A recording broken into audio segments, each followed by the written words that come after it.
وہ آئے دن بیمار رہتی تھی۔ وہ جانتا تھا وہ ان سے بہت محبت کرتا تھا۔ اس حویلی میں ایک وہی تھی جو حور کے ساتھ سخت رویہ بھی اپناتی۔ وہ کبھی امینہ خانم سے باس برس نہ کرتا، وہ انہیں ماں کا درجہ دیتا تھا، مگر یہاں بات اور تھی۔ حور حویلی سے باہر چلی گئی تھی، اس لیے آج امینہ خانم پر بھی غصہ آ گیا تھا۔ ارحان نے ان کے دونوں ہاتھ پکڑ کر ان کی ہتھیلیاں شدت سے چومی۔ مورے، کیا ہوا آپ کو؟ امینہ خانم کا بخار میں سرخ چہرہ دیکھ کر اب اسے شرمندگی ہوئی تھی۔ ان کے ہاتھ ابھی بھی بخار کی حدت سے جل رہے تھے۔ ارحان بیٹا، صبح سے بخار ہے، آج سارا دن درخشاں اور پلوشاں ہمارا ساتھ ہی رہا ہے۔ تم کو پتا ہے بہارے سارا دن ہسپتال میں ہوتا ہے۔ عابر کا اب شوہر ہے، ساس ہے، اس کا اپنا بہت سا کام ہوتا ہے۔ اپنے زران کے ساتھ باہر گھومنے گیا ہے، ایسے میں کوئی ہمارے پاس نہیں تھا، اس لیے بیچارہ درخشاں اور پلوشاں ہمارے پاس سے ہلا بھی نہیں، ورنہ درخشاں کو ضرور خبر ہوتی اور کمرے سے باہر نہیں آیا، اس لیے ہم کو بھی خبر نہیں ہو سکا۔ آج حور کمرے سے باہر نہیں آیا، امینہ خانم نے وضاحت دی تو ارحان مزید شرمندہ ہوا تھا۔ مورے، میں ایسے ہی پوچھ رہا تھا، میں صرف یہ چاہتا ہوں میری بیوی پر میرے مورے کا پورا پورا اختیار ہو۔ آپ کی طبیعت ٹھیک نہیں تھی، اس بات کی خبر اسے بھی تو ہونی چاہیے تھی۔ اگر وہ کمرے سے باہر نہیں آئی تو آپ اسے باس پرست کرنے کا حق رکھتی ہیں، اسے یہاں پر ایک بہو کی طرح رہنا چاہیے۔ آپ اچھی طرح جانتی ہیں مجھے گھر کی عورت کا زیادہ وقت کمرے میں گزارنا پسند نہیں ہے۔ ارحان نے اس کے ہاتھ تھامے وضاحت دی۔ امینہ خانہ مسکرا کر رہ گئی تھی۔ ہم جانتا ہے ہمارا ارحام کو ہمارا بہت فکر ہے، تم فکر نہ کرو، آئندہ حور کا ہم پورا دھیان رکھے گا۔ امینہ خانم نے ارحام کے کندھے پر نرمی سے ہاتھ رکھا تھا۔ میں بہت تھک گیا ہوں مورے، میں آرام کروں گا، ارحام سنجیدگی سے کہتا اٹھ کر چلا گیا تھا۔ سمیع اللہ اور درید خان ارحام کو سنجیدہ نظروں سے دیکھ کر رہ گئے تھے۔ اس کی سرخ آنکھیں اور سر چہرہ کچھ اور ہی کہانی سنا رہا تھا، یقیناً بات کچھ اور ہی تھی، وہ چھپا رہا تھا۔ وہ کمرے میں نہیں آیا تھا بلکہ مردانے کے لاؤنج میں اشتعال سے چکر لگانے لگا۔ اور حویلی سے نکل گئی تھی، کسی کو خبر نہیں ہو سکی۔ اور اتنی ڈری ہوئی تھی وہ مزید اسے کچھ نہیں کہنا چاہتا تھا۔ اس نے کسی کو حور کے بارے میں اس لیے نہیں بتایا کہ اگر یہاں حویلی میں کسی کو ذرا بھی خبر ہوتی اور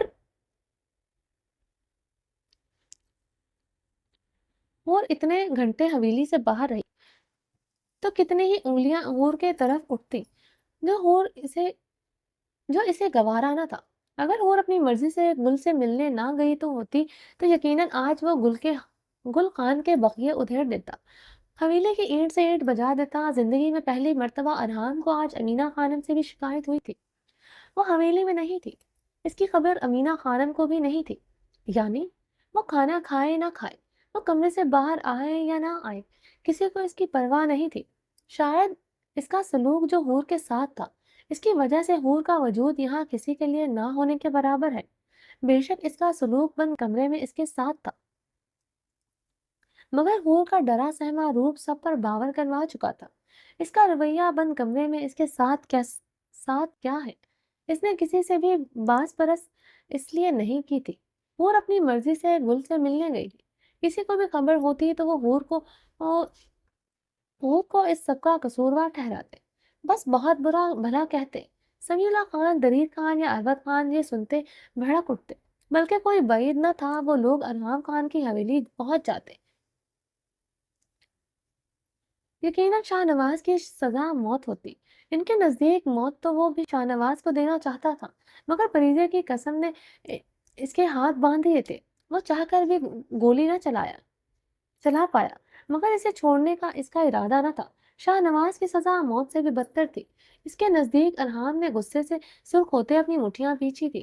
اگر حویلی میں سب کو خبر ہوتی حور اپنی مرضی سے گئی ہے تو یقیناً اربد اور درید خان حور کو نہ چھوڑتے، وہ بہت بری طرح اس کے بعد حویلی کا گیٹ پرس کرتے۔ یہ کوئی چھوٹی بات نہ تھی، حویلی کی عورت یوں عبور کرتے ان دشمنوں سے ملنے چلی گئی۔ وہ نہیں چاہتا تھا کوئی غلطی سے بھی حور کو کچھ بھی کہے، حور اس کی عزت تھی۔ یہ بات پہلے دن سے گوارا نہیں تھی کہ حویلی کا کوئی بھی افراد اس کے لیے کسی قسم کی اسے سزا دے۔ اب تو بالکل بھی برداشت نہیں کر سکتا تھا کوئی اس سے اونچی آواز میں بات کرے۔ وہ ابھی تک حویلی کے مردوں کو دیکھ کر گھبراتی تھی، شاید جرگے میں سب کو چلاتا دیکھ کر وہ ان سب سے ڈر گئی تھی۔ مردانے میں تھوڑی دیر ہی گزار کے کمرے میں آ گیا تھا۔ ارحام خان زیادہ کمرے میں آیا تو وہ کمرے میں نہیں تھی، وہ شاید واش روم میں تھی۔ وہ اپنا سگریٹ کیس اٹھائے، اپنی جیکٹ پہنتے اپنا موبائل پکڑے ٹیرس پر چلا آیا۔ ٹیرس پر آتے ہی اس نے اپنی سیکرٹری کو میسج کرتے حور کے لیے برانڈڈ کپڑے اور باقی کی ضرورت کی چیزیں کل شام تک حویلی پہنچانے کو کہا تھا۔ ارحام نے موبائل اپنی جیکٹ میں ڈالتے ہوئے سگریٹ جلا کر لبوں سے لگایا۔ گل کی بات سے زیادہ اسے حور کی نظریں نہیں بھول رہی تھی، جن میں گہرے شکوے تھے۔ وقتاً حور کے لفظ اس کی سماعتوں میں گونجے تھے۔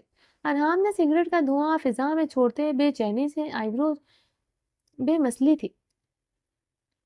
اپنے ہی لفظ سماعتوں پر زہر بن کر اترے تھے۔ کوئی اپنے ہی لفظوں سے نیلا ہوتا ہے، مگر آج اس کے اپنے لفظوں کی گونج نے اس کے خون جیسا نیلا کر دیا تھا۔ اپنے ہی لفظ زہر بن کر کی سماعتوں میں نہیں، روح میں بھی سرایت کر گئے تھے۔ جس کمرے میں تم کھڑی ہو وہ گل کا تھا، جس بیڈ پر تم سوتی ہو وہ گل کے جہیز کا ہے۔ اسی کے شوہر کے ساتھ تم نے بے شرمی سے راتیں گزارنے کا ذکر بڑے دھڑلے سے کرتے اس کے شوہر کو اپنے جھوٹ فریب سے اپنا شوہر بنا دیا۔ یعنی تمہارے حصے میں شوہر بھی گل کا آیا، جھوٹن اترن ہی تو تمہارے حصے میں آئی ہے۔ ایسی باتیں تمہارے منہ سے سوٹ نہیں کرتی۔ اب تم ساری عمر گل کے ہی کپڑے پہنو گی۔ یہ وہ ڈریس ہے جسے گل نے صرف ایک بار پہنا ہے، اسے ابھی تک واش بھی نہیں کیا۔ تم اسی قابل ہو کہ اس کے بدن کی اترن ہی پہناؤ۔ وہ اس کے منہ پر گل کا ڈریس مارتے دھاڑا تھا۔ ارحام یہ یاد کرتے اپنے جبڑے بری طرح بھینچے تھے۔ یہ سچ ہے، شروع میں اسے حور پر غصہ تھا، اس کی وجہ سے گل پریزیں اس سے دور ہوئی۔ وہ اسے سزا دینا چاہتا تھا، مگر گزرے وقت کے ساتھ وہ بھول ہی گیا تھا کہ وہ گل کے کپڑے پہن رہی ہے۔ حور کے بدن پر پہنا کپڑا اسے کبھی گل کی یاد نہ دلا سکا تھا۔ وہ تو اسے ہر رنگ ہر کپڑے میں دیکھ کر محبت سا ہو جاتا تھا۔ ایسا لگتا تھا یہ رنگ یہ کپڑا بنا ہی اس کے لیے ہے۔ اس سے بے انتہا نفرت کے باوجود بھی وہ اس سے دو آتشہ روپ سے نظریں چرا نہ سکتا تھا۔ وہ کافی دیر تک سگریٹ سلگائے وہیں پر کھڑا رہا۔ اب اس کا اگلا الہیہ عمل کیا تھا وہ سب کچھ سوچ چکا تھا۔ شاہ نواز کی جو حالت تھی وہ کچھ مہینوں تک اس کے بارے میں سوچنے کے قابل بھی نہیں رہنا تھا۔ گل کو ہینڈل کرنا وہ جانتا تھا، وہ چاہتا تو گل کے منہ سے پریزے کا پتا اگلوا سکتا تھا، مگر اس وقت اسے گل سے شدید نفرت محسوس ہو رہی تھی۔ وہ اس کی عزت کو نقصان پہنچانے تک اس حد تک گر گئی تھی۔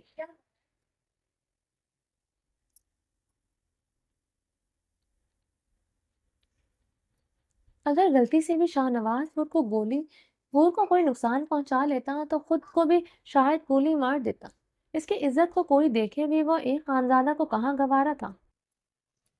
ارحام سگریٹ اپنے شوز کے نیچے مسلتے ہوئے کمرے میں آیا تو وہ بھی ابھی تک کمرے میں نہیں آئی تھی۔ ارحام نے بیڈ کی طرف بڑھتے بیڈ فراؤن کے ساتھ دیکھ لگائی۔ ارحام نے ڈریسنگ روم کی طرف نگاہ کی۔ ڈریسنگ روم کے بڑے سے گلاس سلائڈنگ خوبصورت ڈور سے جلدی روشنی میں حور کا مدھم سا عکس نظر آ رہا تھا۔ ارحام کے لبوں پر مسکراہٹ بکھری تھی۔ حور! ارحام نے اپنی ٹی شرٹ اتارتے ہوئے حور کو پکارا۔ جانتا تھا وہ خود سے باہر نہیں آئے گی۔ وہ اس کی پکار پر اسی لمحے سلائڈنگ گلاس ڈور کھولتے باہر آئی۔ اس کی فرما برداری پر ارحام کے لبوں پر چھائی مسکراہٹ گہری ہوئی تھی۔ اگلے ہی پل ارحام اسے دیکھتا محوت ہوا تھا۔ نظریں اس پر ٹھہر سی گئی تھی۔ وہ off white full gown nightie میں ملبوس تھی، کھلے بالوں میں اور جھجکتی شرماتی ہوئی افسرا لگ گئی تھی۔ چہرے پر اب زردی کے بجائے ہلکا ہلکا گلابی بنتا۔ وہ اس کے سامنے اپنے لب بری طرح کاٹتے نظریں چکائے کھڑی تھی۔ ارحام کی آنکھیں پل میں خمار زدہ ہوئی تھی۔ کاجل کا ایک تل تمہارے لبوں پہ لگا لو، چندا اور سورج کی نظروں سے تم کو بچا لو، پلکوں کے چمن میں آؤ تم کو چھپا لو۔ ارحام کی نظریں دیوانہ وار اس پر جان نثار ہوئی تھی۔ ادھر میرے پاس آؤ، ارحام نے بھاری آواز میں اس کے پاس بلایا تھا۔ ارحام کے خمار آلود نگاہیں اور اس کی بھاری آواز سنتے حور کی سانسیں سینگے میں اٹکی تھی۔ قدموں نے آگے بڑھنے سے انکار کیا تھا۔ وہ سرخ رنگت کے ساتھ اپنے لب کاٹتے وہیں پر کھڑی اسے ایک نظر دیکھتے اپنی نظریں جھکا گئی تھی۔ ارحام خان زادہ کی جنونیت کا سوچتے ہی اس کے قدم من بھاری ہوئے تھے۔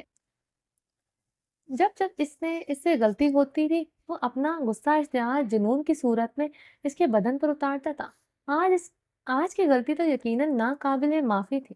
اسے ادھر ہی جمع دیکھ کر ارحام خان زیادہ بے قرار ہوا تھا۔ اس کا دور کھڑا رہنا برداشت نہیں ہوا تھا۔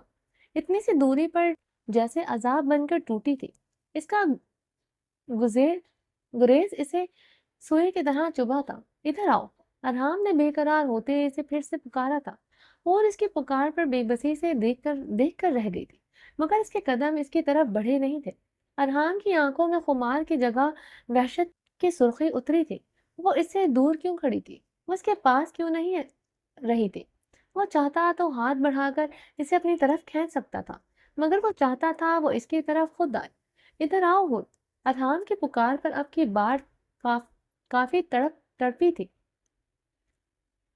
جسے حور محسوس نہ کر سکی۔ حور اس کے سرد پکار پر خود کو گھسیٹتے ہوئے اس کی طرف بڑھی، اس کے قریب آ کر رکی۔ ارحام نے اس کی کلائی نرمی سے پکڑے اسے اپنی طرف کھینچا تو وہ اس کے کشادہ سینے کا حصہ بنی۔ ارحام کی گود میں بیٹھی اس کے سکس پیکس پر اپنے نازک ہاتھ رکھے وہ ارحام کے سرخ خمار آلود آنکھوں میں دیکھتے گھبرائی تھی۔ کرسٹل براؤن آنکھوں میں خوف کی تحریر رقم ہوئی تھی۔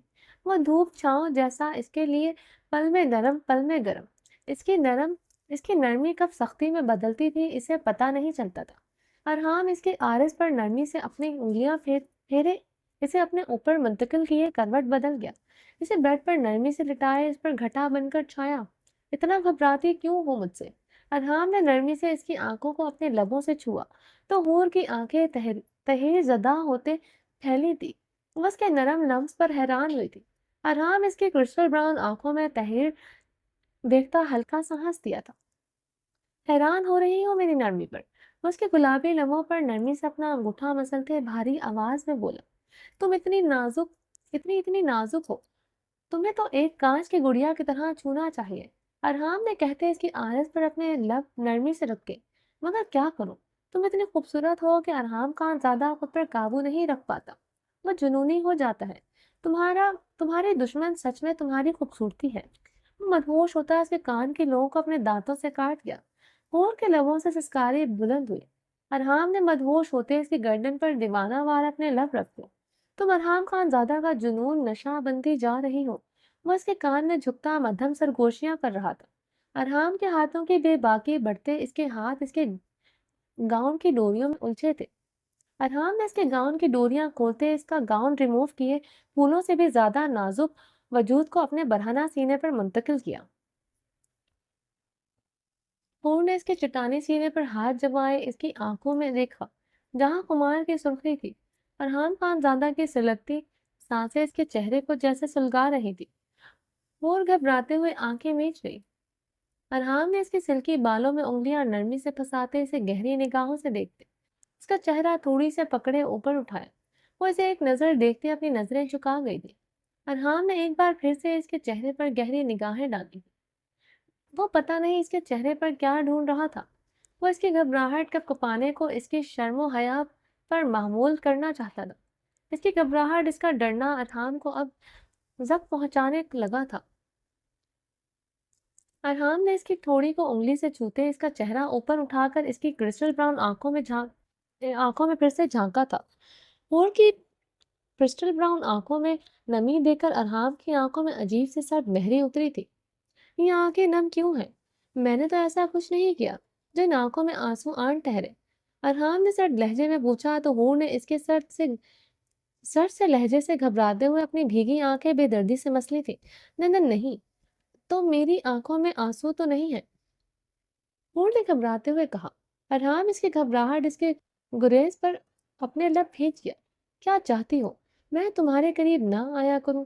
ارحام نے برفیلے لہجے میں پوچھتے اس کے بالوں کو جکڑے اس کا چہرہ اپنے مقابل کرتے اس کی گہری آنکھوں میں جھانکا۔ نہیں، تو میں تو ایسا نہیں چاہتی، حور نے ارحام کے برفیلے لہجے کو محسوس کرتے ٹوٹے لفظوں میں کہا۔ تو پھر کیا چاہتی ہو تم؟ ارحام نے لہجے کا سرد پن بڑھا تھا۔ حور کے بالوں پر گرفت بھی مضبوط ہوئی تھی۔ مما میں چاہتی ہوں آپ روز میرے قریب آئیں۔ حور جلدی سے گھبراتے ہوئے بولی تو ارحام کا کہکہا گونجا تھا۔ حور اس کا کہکہا سنتے شرم و خفت سے سرخ پڑتے اس کے سینے میں منہ چھپا گئی۔ اپنے لفظوں کا احساس ہوا کہ وہ عجلت میں گھبراہٹ کے باعث کیا کہہ گئی ہے۔ تم روز اپنے پاس آنے کی بات کرتی ہو، میں تو تم سے ایک پل بھی اب دور نہیں رہنا چاہتا۔ گمبھیرتا سرگوشی کرتے اسے اپنے سینے میں بھیجتے رخ پلٹ گیا تھا۔ پور کے شرم و خف سے گلابی ہوتے چہرے کو دیکھتے وہ سرشار ہوا تھا۔ کچھ دیر پہلے اس کے چہرے پر صرف گھبراہٹ تھی، اور اب گھبراہٹ کے ساتھ شرم و حیا کی سرخی بھی تھی۔ اب وہ اس کے چہرے پر شرم و حیا کے علاوہ رنگ نہیں دیکھنا چاہتا تھا، نہ خوف نہ ڈر، اور نہ ان کرسٹل براؤن آنکھوں میں موتی دیکھنے تھے۔ فرحان نے اس کی سلیو لیس نائٹی کے اسٹرپ میں انگلیاں پھنساتے ریموٹ ریموٹ سے کمرے کی تمام لائٹس آف کرتے کمرے میں ایک LED نیلوگو مدھم سی لائٹ آن کی۔ وہ ان محور کن پلوں میں حور کے خوبصورت چہرے سے نظریں نہیں ہٹانا چاہتا تھا۔ چلیں جی، باقی کا نیکسٹ ایپیسوڈ میں کنٹینیو کریں گے۔ اگر آپ نے ابھی تک میرے اس چینل کو سبسکرائب نہیں کیا تو پلیز سبسکرائب کر لیں، لائک اینڈ شیئر کریں، اور اپنی رائے کمنٹ باکس میں لازمی دیں۔ چلیں جی، اپنا ڈھیر سارا خیال رکھیے گا۔ اللہ حافظ۔